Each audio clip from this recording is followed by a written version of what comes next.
Bonjour à tous et bienvenue pour ce challenge sur Yu-Gi-Oh! Master Duel, le Master Pack Challenge. Notre objectif est simple, atteindre le rang Master en utilisant uniquement des cartes issues de Master Pack et de Pack Héritage. Pack que l'on ne pourra ouvrir qu'en cas de victoire lors de duels classés. Va-t-on y arriver? Ceci est notre histoire sur le Master Pack Challenge. Qu'est-ce qu'on avait fait dans le dernier épisode? On avait obtenu pas mal de choses. On avait été assez chanceux d'un point de vue des tirages. On avait obtenu pas mal d'UR. On a obtenu genre 3 ou 4 UR, je crois. Bon, pas tout très bien. On avait gagné quelques duels. On avait évidemment gagné un duel légendaire contre Blue Eyes avec l'aide uniquement de notre destructeur du noyau, allié de la justice. Oh, stylé le greffier et tout. Et en vrai, très classe. Alors, notre main actuelle elle est pas terrible, mais disons qu'elle ne tire pas vraiment profit des deux pendules qu'on a en main, puisque le seul monstre qu'on va vouloir invoquer, c'est un monstre qu'on peut nord naturellement. On a un piège qui est sympa mais sans plus, et on a le train de construction. On affronte un ABC, j'ai l'impression.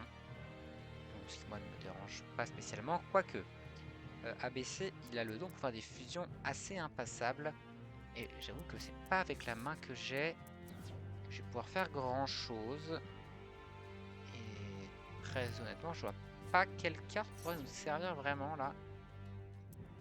À la limite, si on a si on hard draw le golem Toon, il y a un monde où on peut faire des trucs, sauf que je peux pas battle ce tour-ci, mais ça me fait une tower à 3.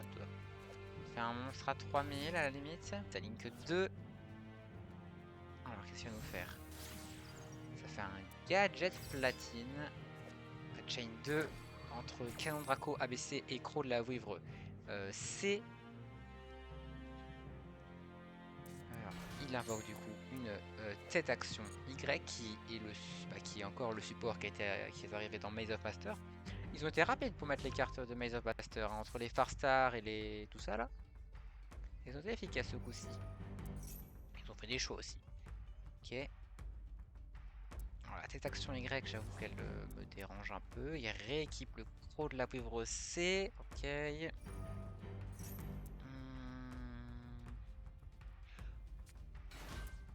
va devoir refaire un Link, ou alors il va faire une X6, parce qu'il est dans la même configuration que tout à l'heure, sauf qu'il a une Link en plus. Ok, ça part sur de l'X6 4. Oh, le chevalier étoilant. Et il va se payer un light depuis sa main. Très bien. Donc, il a la tête de canon, tête action. Noyau d'énergie, je sais pas comment il s'appelle. Attaque du noyau A. Voilà. Et bon, on l'a vu, il allait le tuto tout à l'heure. Et il va refaire un X6 4 pour s'invoquer un deuxième chevalier étoilant, puisque c'est pas un soft one parton. Si, ça va être un hard one parton. Ok, il va faire un Draco. Peut-être un bloc qui va juste nous faire un Draco. Ça invoque F0. Et je suppose qu'il va le sur X6 pour nous faire un F0 Draco Utopie. Exactement. Ok, c'est pas un board impassable, hein, Draco. Draco, c'est que 3 négatifs d'effet de monstre. Hein. Et c'est que des effets de monstre. Donc, ça ne négate pas les pièges, ça ne négate pas les magies. Alors, Draco, il est protégé contre quoi? Il est juste pas destructible au combat ni par effet de carte. Mais rien ne m'empêche de bounce avec un souffle d'aile de phénix ou de réduire son attaque avec l'acteur des abysses, actrice principale. Ça peut être un poil plus embêtant. Je pense que ce qu'on va tout simplement faire, c'est qu'on va set le Dragard. Comme ça, s'il veut directement me renvoyer un à la main, ça bait. On va activer l'acteur des abysses, actrice principale pour l'instant. Alors, est-ce qu'il veut chain? Toi, tu n'as pas d'effet rapide si je ne m'abuse. Exactement. Il n'y a que lui qui peut faire des choses. Et on va se set un souffle d'aile de phénix. Et on va mettre fin à notre tour. Il y a 3 matériaux le Draco, attention. peut negate un train de construction. Et il a 2 cartes. Ok, il fait un Feather. On va forcément vouloir chain. On va se défausser du ninja d'intervention. Et pour renvoyer le Draco. Même si chain avec briseur dragon ABC, ça ne négatera pas mon effet. À la limite, il peut se défausser sa dernière carte. Non, il veut pas le faire. Il veut vraiment garder sa dernière carte. Très bien. Il vire mon actrice principale, ce qui m'embête un peu. Mais c'est pas dramatique non plus. Ok, Battle, est-ce qu'il attaque d'abord avec le gadget ultime gadget de platine, pardon. Oui.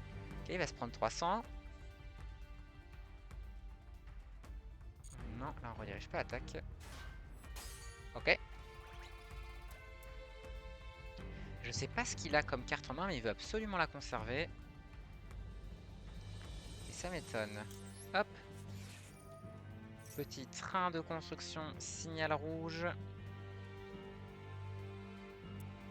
On invoque en position de défense. Et ce qui nous fait survivre un tour de plus. Mais est-ce que ce sera suffisant? Rien n'est moins sûr. Parce que là, j'avoue que je fais pas grand chose. Je vais faire une Link 2. Mais pas beaucoup mieux. Et on a le Cyber Dragon Toon en main. En fait, depuis le début, il a l'air de vouloir conserver sa carte en main. Si je fais rien, il va juste me battle au prochain tour, me réduire mes 2 monstres et je me retrouve avec un board vide. Et si j'ai juste Cyber Dragon Toon en main, ça ne me servira à rien. Alors que là, sacrifier pour Cyber Dragon Toon, peut-être faire Azalea, est-ce que peut-être pas mieux? Bon, je pense que le mieux à faire, c'est de tenter une Azalea. Pas l'idée du siècle, mais j'ai pas beaucoup mieux à proposer. On va invoquer le Cyber Dragon Toon.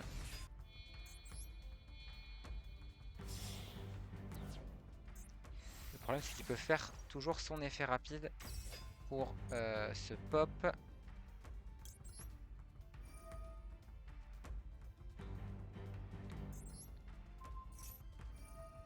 Voilà. Hop. Là, il va se réinvoquer tout son board. J'avais pas trop le choix que de le tenter. Le canon. Le noyau et toute compagnie. Derrière. Alors, comme je l'ai pas détruite, Azalea devrait rester sur le board. Exactement. Triantis ne me sert à rien. Et actuellement, je n'en passe aucun avec Azalea. A minima, attaquer avec ce qu'il a. Genre, galette de platine attaque mon Azalea, il me détruit, il m'attaque directement à 1900 derrière. Avec son attaque du noyau A, si je veux pas tout de suite cramer ses défenses pour être sûr d'avoir le létal au prochain tour. Parce que si là, il me met... Ah, Goddess. Ah, s'il met Goddess, on va pas rigoler, hein. Ah, effectivement, on va pas rigoler. Goddess. Comment je gère Goddess?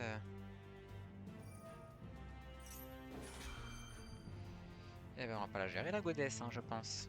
Je vous avoue que là, avec il me faut une hard draw qui permette de passer Goddess. Très honnêtement, je ne pense pas en avoir dans mon jeu actuellement. Et de toute façon, il a le létal pour ce tour-ci. On va abandonner. Et tout simplement monter notre taux de défaite à un stade supérieur. La main est plutôt sympa. Altergeist. Alors j'avoue que Altergeist, je ne connais que 2 choses du deck. Les nombres Link et le rocher des âmes, rocher de guerre, rocher des âmes Altergeist. Rocher Altergeist, rocher Altergeist. Bref, la piège que je connais très bien parce que je l'ai vu partout. Ok, Link depuis la main.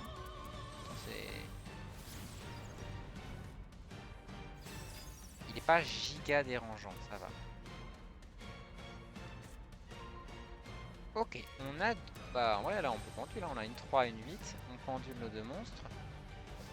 Vière gagne 500 de défense. Purée, j'ai vraiment manqué par pendule avec ce deck. Qui l'aurait cru? Ok. Alors. En soi, c'est pas grave parce qu'on a un union fait la force. Donc on va pouvoir monter notre monstre avec un plus 1006. se spé, elle alors. Elle fait quoi? Ok, il fait pas spécialement gênant. Ok. Ça active protocole Altergeist. Alors que là, rien de très gênant. On va faire une invocation par pendule. On va s'invoquer la tomate mystique.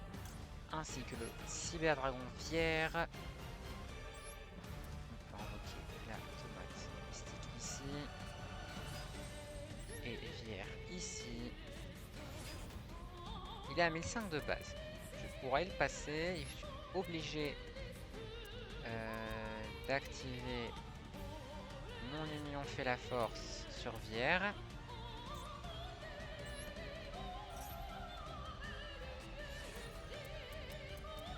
Il a une Imperm. Ok, il négate les effets de Vière et... Attends, pas? Attends, il s'est auto-negate?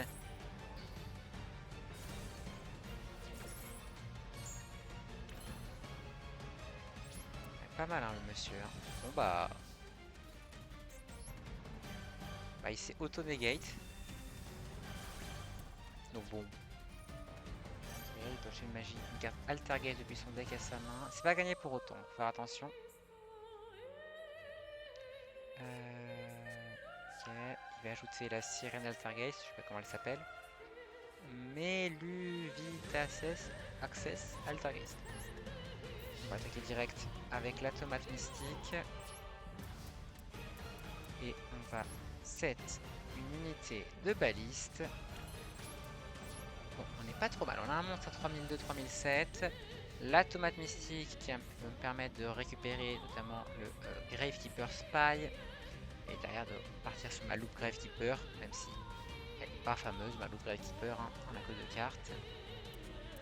Mais pour une fois, les pendules ont servi, et ça quand même, je tiens à le notifier. On va pas le laisser faire ça quand même. On va sacrifier notre tomate mystique. On va perdre en attaque. Alors, est-ce qu'il a... attends, il peut non, il peut pas négater avec ça, non. Ok, il va pouvoir aller chercher, activer son effet pour récupérer un monstre Altergeist depuis son deck à sa main. Il va aller chercher Multi-imposteur Altergeist. Je n'ai pas la moindre idée de ce que fait cette carte.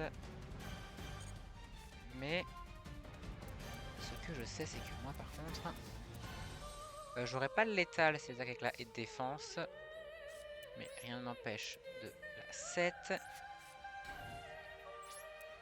pas attaque qui augmente, mais ça veut dire qu'il a apporté. Oui, c'est-à-dire qu'au prochain tour. Alors, qu'est-ce qu'il fait de usurpation personnelle? Ok, ça ne me dérange pas spécialement. Ok, il invoque. Ok, il va respan Altergeist. Alors là, il va me renvoyer une carte à la main. On va pour autant continuer à attaquer. On va aller chercher elle qui va être plus, mais pouvoir activer son effet. Effet L. Il va renvoyer une carte contrôle, donc il va renvoyer elle et me renvoyer mon pierre à la main, je suppose. Du coup, je perds. Mon union fait la force. Mais c'est pas dramatique pour autant. Je peux invoquer par pendule. Pour l'instant, je n'en vois pas l'intérêt. On va juste se contenter d'avoir notre aide défense de 7. On garde Vière en main pour le tour prochain. Comme ça, en fonction de ce qu'il va faire, on pourra viser. Parce que s'il nous détruit notre aide défense et que nous derrière on récupère notre cyberdragon tout, on peut spé derrière Norme Vière, ce qui fait qu'il gagne 1000 d'attaque montant à 2100. Ok, il refait la Link 2. Est-ce qu'il va la norme? Ouais, norme, battle, m'attaquer directement. Je prends 500. Effet, il m'envoie la défense au cimetière. Ouais, ok. La défense part au cimetière. Il m'attaque directement à 2000. Main phase 2. Ah oui, du coup, moi, si je veux l'attaquer, il pourra activer l'effet d'usurpation. Ok, même pas. Directement partir sur une Link 3.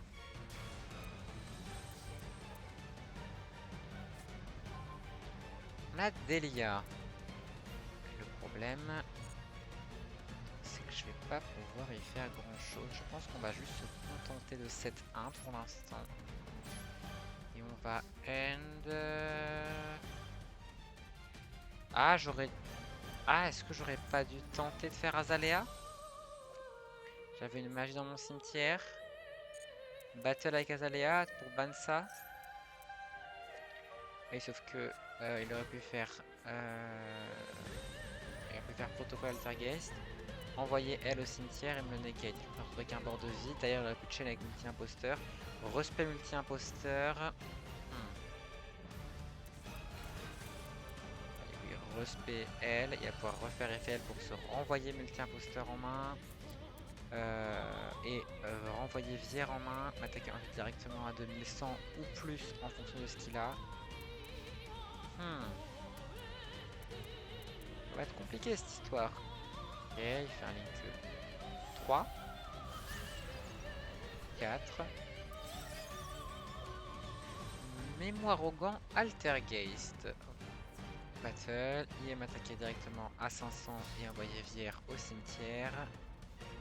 J'ai pas de réponse.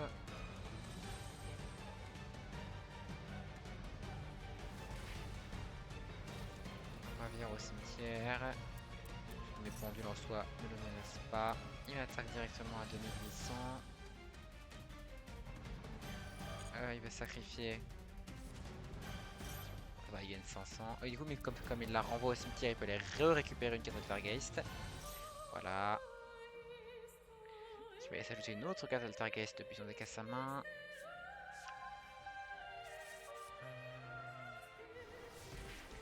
Je prends 3003. C'est en effet rapide, elle? Ouais, c'est en effet rapide.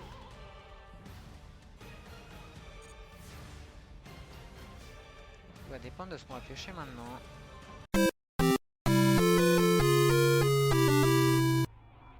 Ah, dommage. En vrai, je suis content. Parce que je perds, certes. Mais je perds contre Altergeist, dont je ne connaissais pas du tout la stratégie. Ok.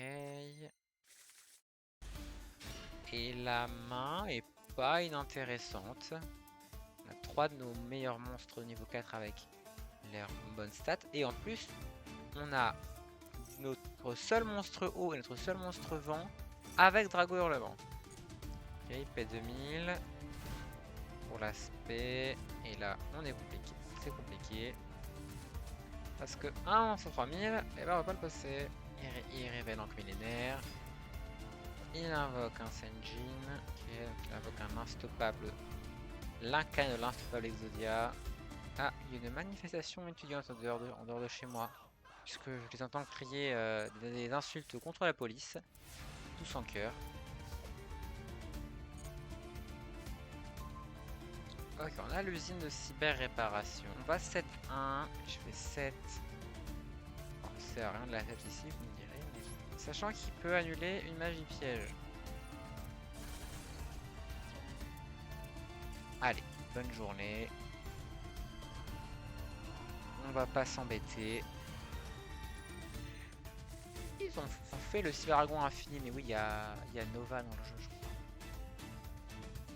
Oh! Alors la main est assez intéressante puisqu'on a et le toon qu'on va pouvoir spé, on a l'usine de cyber réparation alors qu'on a un cyberdragon.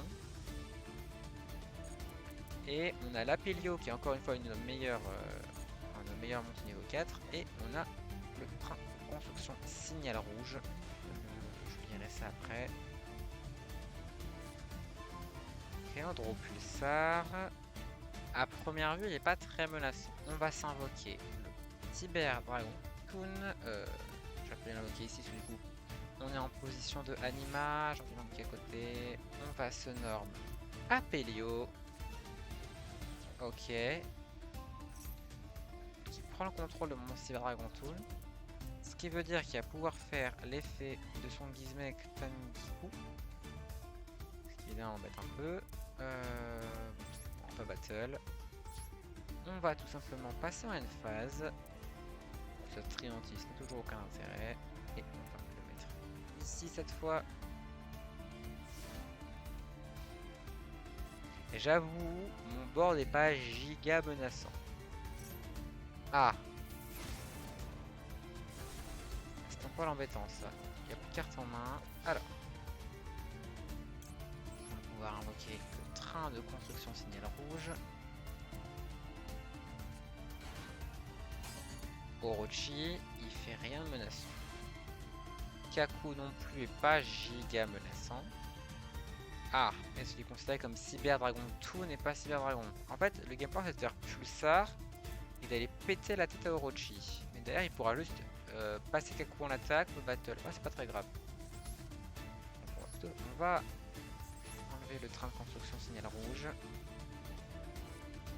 Et on va aller tout simplement avec Pulsar taper ce Orochi et lui faire extrêmement mal puisqu'on va lui faire 50 points de dommages. C'est évidemment terrifiant. Ok, il se banne des cartes, il a 35, il réinvoque Orochi. Il bannit 3, il dégage Pulsar, il nous attaque directement.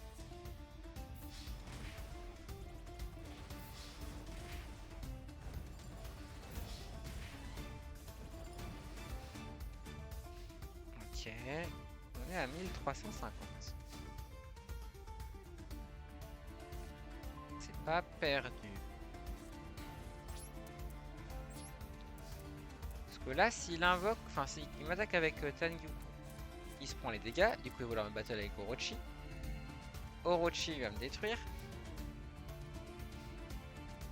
Non, c'est à la fin d'un LGM, je place automatiquement le monstre. Ah, ça m'arrange ça. Ligne 3, X63. Bah, du coup, c'est pareil parce que peu importe le monstre avec lequel il m'attaque.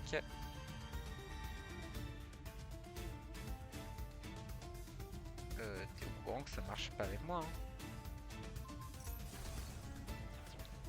Ok, il s'est auto-détruit. En tous les cas, on a perdu, mais je vais voir ce qu'il fait parce que comme il joue comme un pied. Ok, il respect un Orochi. Et en défense. Bon, on a quand même perdu, hein. Parce que là, effet du maître du Jujutsu, oui, on le remet au-dessus du deck. Mais ça ne change absolument rien. Très bien. Qui va évidemment jouer un vrai deck. Donc on va évidemment. Et qui a des sleeves wanted. Oh, on a nos deux tout en main. Et la tomate mystique. Encore une fois, on a une main intéressante. Et on a encore Apelio en main. C'était bon, il veut pas nous lâcher. On a encore l'ourson en blindé. Et on affronte du Evil Twin. Ok. Il est sur Link. Evil Jumelle Lila. Il va réinvoquer la Kiseki qui est dans son cimetière. Il relink 2. Evil Jumelle Sonny la perturbatrice. C'est un link 4. J'avoue que là, invoquer Cyber Dragon Toon. Là, à première vue, ça me sert pas à grand chose. Rien ne m'empêche de le spam en défense. Hein. On va se set une tomate mystique. On va end. Ah, je suis d'accord. Le spé, le Cyber Dragon Toon, c'est pas forcément le move le plus smart. Mais des monstres qu'on a vus, lui, c'est le seul monstre qui peut me passer. Et quasiment tous les autres monstres ont un maximum 1100 attaques, si je me trompe pas. Ouais. Il s'en va au cimetière, il respect une Lila, une Kiseki. Il joue à 60, la vache. Hop, Kiseki. Et Lila qui reviennent.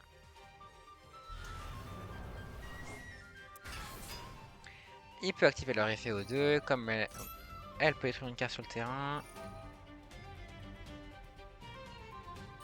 Ok, donc là il y a double pop. Le droit 1 il pop 1. Détruire ma tomate mystique. Du coup, je peux pas activer son effet qu'elle n'est pas détruite au combat. Et hydro 1. Derrière, il pourra faire tout son combo. Moi, j'ai juste mon Cyber Dragon Toon de 7. Rien ne l'empêche d'ailleurs de bannir elle. Pour envoyer mon Cyber Dragon Toon au cimetière. Et moi, derrière, je me retrouve un peu dans le mal. Voilà. Il s'envoie une carte, je suppose, qui c'est qui lui là depuis sa main. On va regarder celle-là sur le cimetière, ouais. Non, ok, il garde la petite Lila. Il se réinvoque une sonnette la perturbatrice.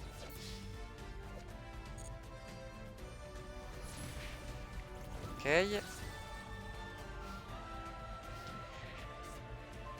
On va set le spadassin. Mais j'y crois pas des masses. Parce que là, du coup, il va pouvoir juste... En soi, je pourrais FF, je gagnerais du temps, mais je sais pas, il peut se déco, il peut couper le jeu d'un coup, on sait jamais. Pour moi, il faut toujours jouer les duels jusqu'au bout. Même si on a quasiment aucune chance de les gagner. Je perds rien. Je perds rien à part du temps à jouer tous les duels jusqu'au bout. Ça va être trop dur normalement. Hop, Lila qui revient. Hop, mon spadassin et Hydro 1. Et c'est une nouvelle défaite qui s'ajoute à notre compteur. Et ça commence à faire beaucoup quand même. Hein. Franchement. Lâche-moi! Oui, je t'aime beaucoup, t'es trop mignon, Apélio, t'es un gros lion, on a envie de te faire des câlins, des papouilles, mais lâche-moi un peu quand même. Je la vache, il a mis du temps à jouer sa carte. Ah!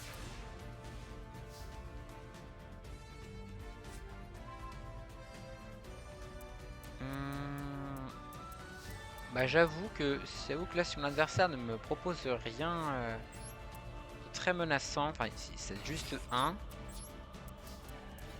battle hein.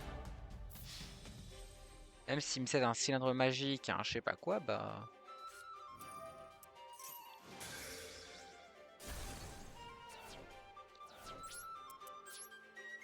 Il a vraiment 7-1 force de miroir, il a claqué force de miroir sur un random Apélio. Sérieux, j'ai entendu beaucoup de légendes sur ce move incroyable, mais je n'y avais jamais cru. Maintenant je sais que c'est possible. Random 7-1.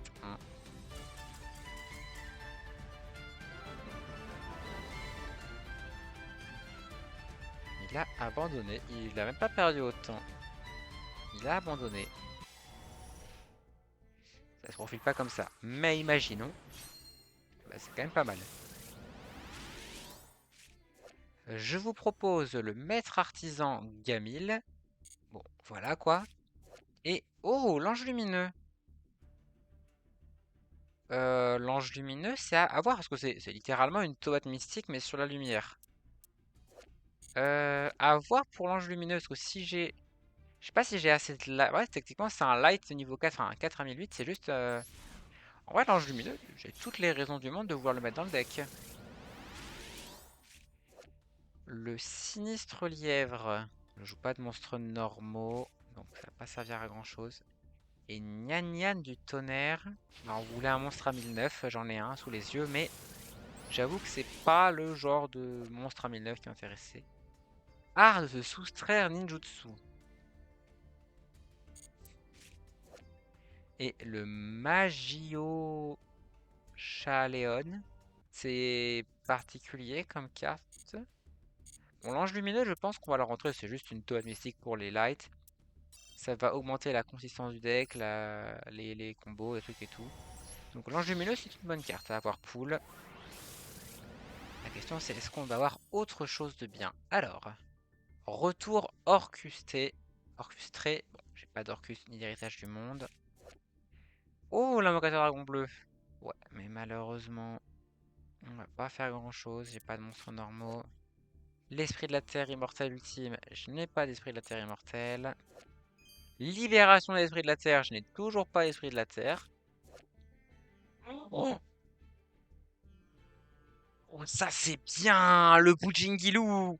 Le Boujingilou, let's go, let's go. L'engine Boujingi qui s'améliore, 4, 2000 de défense. D'autres monstres type bête, bête guerrier, bête que vous contrôlez ne peuvent pas être détruits au combat. Ça c'est une très très bonne carte. En plus, on a eu le ange lumineux qui peut le tuto. Vu que c'est un monstre avec moins de 1500 attaques, c'est pas mal. Tu me préviens même pas quand tu l'avais pas dedans. Mais il y a un programme. Zaitrank, je vais te prévenir quand je live, il y a un programme. Bon, Certes, j'ai commencé avec une demi-heure de retard. Prison de glace d'un million de siècles. Trop spécifique pour être intéressant, je pense. Therion Duke Yule. Ça marche avec les psychiques et des psychiques. Tu lis les programmes, toi? Moi, oui. Les programmes qui m'intéressent, je les lis. Après, du coup, c'est-à-dire que par cette phrase, tu sous-entends que tu ne lis pas le programme de ton streamer préféré. Franchement, je suis blessé. Et un orchestre solfacor qui, pour l'instant, ne sert à rien. Parce qu'on a qu'une solfacor impair. Mais dans un futur proche, il pourra servir. En fait, le chevalier épique sert juste à rien, quoi. 1006, on a mieux. 2000, faut qu'on ait pas de carte en main. Et 2000, c'est pas des strats. Genre, s'il doublait son attaque, je veux bien. Mais 2000, c'est pas si intéressant que ça. Donc, on va rentrer l'ange lumineux. Pour moi, le seul qu'on pourrait cut, ce serait la haie de défense qui est pas génialissime. Enfin, elle est légendaire, la haie de défense. Mais son effet de protection est cool, mais il nous demande de diviser par deux. En fait, c'est juste un train de construction signal rouge en moins bien. Parce qu'elle se défausse. On va dire qu'on n'a pas le monstre en plus sur le terrain. Et elle divise par deux avec notre monstre. Donc oui, notre monstre survit. Enfin, notre monstre survit. Mais pour ça, il faut qu'on perde une carte en main. Et qu'on perde la moitié de notre attaque. Donc on prenne plus de dégâts que ce qu'on aurait potentiellement pris si on avait juste perdu le monstre. Et qu'il nous avait juste battu normalement. Et tout ça pour garder un monstre sur le terrain. Et à quoi bon garder un monstre sur le terrain? C'est soit pour invoquer par sacrifice Marmar. Ou Golem Roi Ancien, littéralement. Soit dans un monde hypothétiquement utopique, invoquer un autre truc qui sont là. Que c'est pas l'intérêt du deck. Le but du deck, c'est qu'on a énormément de spé entre les lights, les dark et tout. Et voire même, ça nous désavantage d'avoir et défense en main parce qu'on a quand même deux cartes qu'on veut qu'elles meurent au combat. Donc en vrai, je pense qu'on va cut la défense. Hein. Et on va rentrer le Boujingilou. Ok, purée, non mais. Apelio, lâche-moi les fesses. Arrête d'être dans toutes mes mains depuis ce live. C'est possible. Alors moi, j'ai l'impression que quasiment chaque live, on a une carte qui revient tout le temps. Il y a deux lives, c'était Angelia. La semaine dernière, c'était la grille de dragon. Et là, c'est Apelio. Apelio, il est là tout le temps. Il veut pas me lâcher. Bon. On a Marmar en sacrifice. On a le flambement qu'on ne peut pas encore spé. On a Apelio. On a le courant en chute si on veut absolument faire un Troïka. Et on a l'Union fait la force. Si on a besoin de dégâts, c'est un Tistinia.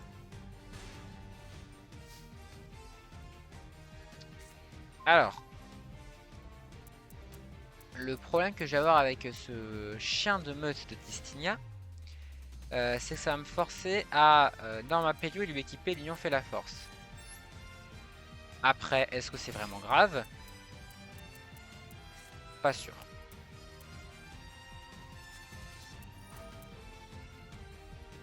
Hop. Allez, Apelio qui monte en 2006. Battle. Alors j'avoue que, vu la manière dont il a joué comme ça, parce que, bon, pour moi, Tistinia, c'est... Je sais que le deck est pas... Voilà. Genre je me dis, Tistinia, tu peux quand même faire des millions de trucs.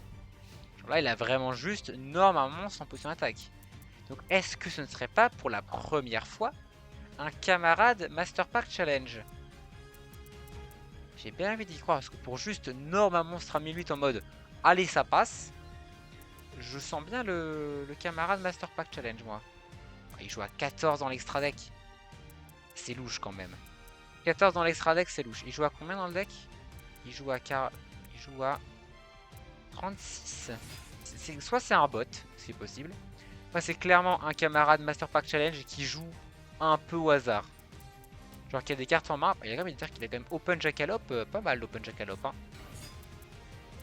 Ok, il se paie Jackalope. Ok, battle. Mais tu sais que j'ai plus d'attaque que toi. Qu'est-ce qu'il fait? Pourquoi il se crash?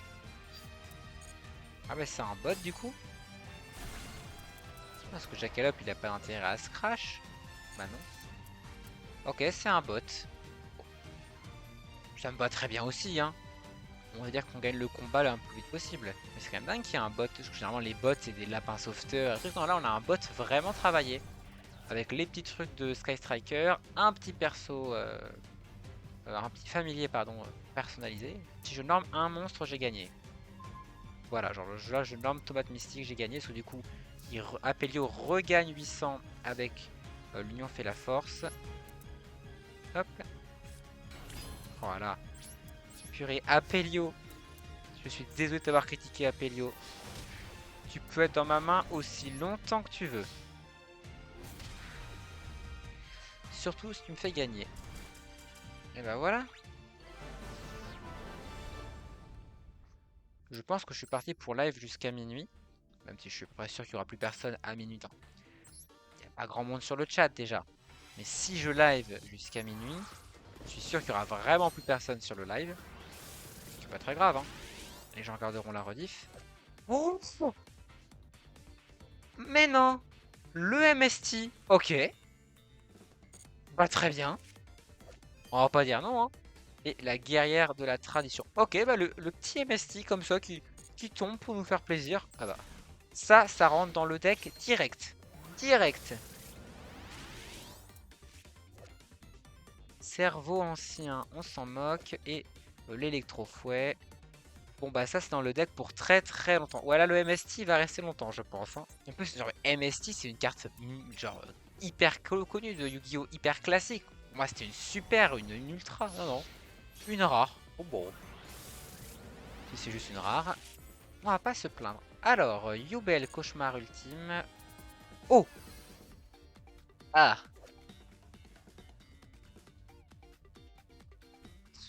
Je cherche, je checkais nos wincon rapidement et oui, on a vraiment rien. Ah oui, c'est catastrophique, hein.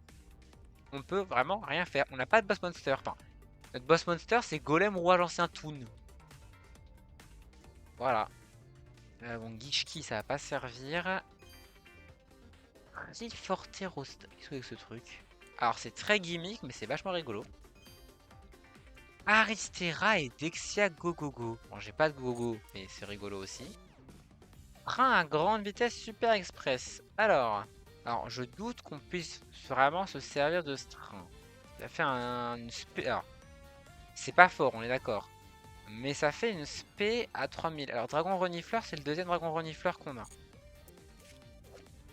Je pense pas qu'on va jouer le train à 3000. Hein. J'ai pas d'autres challengers héroïques. Et l'accusation erronée. Très honnêtement, je suis pas convaincu par le train à grande vitesse. Bon, MST du coup. L'accusation erronée, j'hésite à la rentrer. Là, dans l'immédiat, je pense que je vais pas la rentrer. Parce que... Ah non, mais d'accord, c'est pas fort. Je faisais que citer les possibilités. Ah oui. Oui, effectivement, on peut aller tuto le train. On le fera pas, mais on peut. Dans un monde idéal, on peut tuto ce train.